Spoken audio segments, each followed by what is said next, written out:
Tu ne les vois pas. Tu n'entends pas leur voix. Mais ils sont là, à ta droite, à ta gauche. Et le Coran nous parle d'eux encore et encore. Aujourd'hui, on parle des anges dans le Coran. Et tu vas voir, leurs fonctions vont te bouleverser.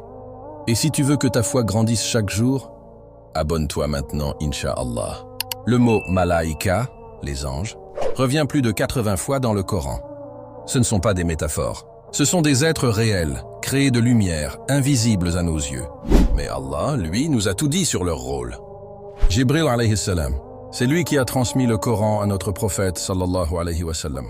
Il est le lien entre Allah et ses messagers, le plus noble des anges. Mikaïl alayhi salam, chargé de la pluie et des moyens de subsistance. Il ne désobéit jamais. Israfil alayhi salam, il attend l'ordre d'Allah pour souffler dans la trompe. Ce souffle marquera la fin de ce monde et le début de l'éternité. Et enfin Malak al-Maut, l'ange de la mort, celui qui viendra à toi quand ton heure viendra. Pas une seconde trop tôt, pas une seconde trop tard.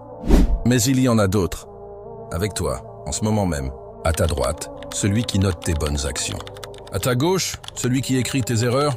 Allah dit dans Sourate Kaf, 50, versets 17-18, « Lorsque les deux anges recueillent les paroles, assis l'un à droite et l'autre à gauche, ils ne prononcent pas une parole sans avoir auprès de lui un observateur prêt à l'inscrire.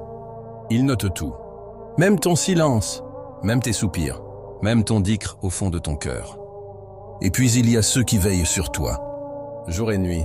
Allah dit dans Sourate Ar-Ra'd, Sourate 13, verset 11, « Des anges se relaient devant lui et derrière lui pour le protéger par ordre d'Allah. » Tu crois marcher seul?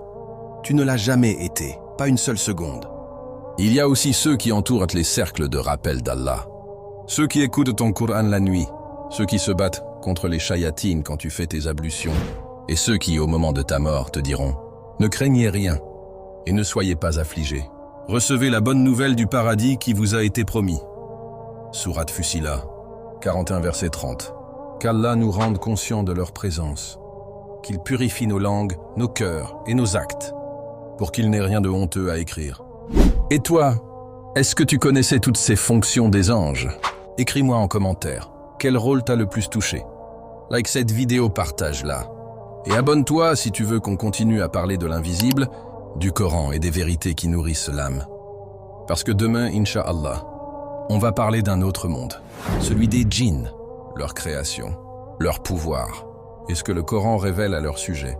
Qu'Allah vous protège. À demain, Inch'Allah.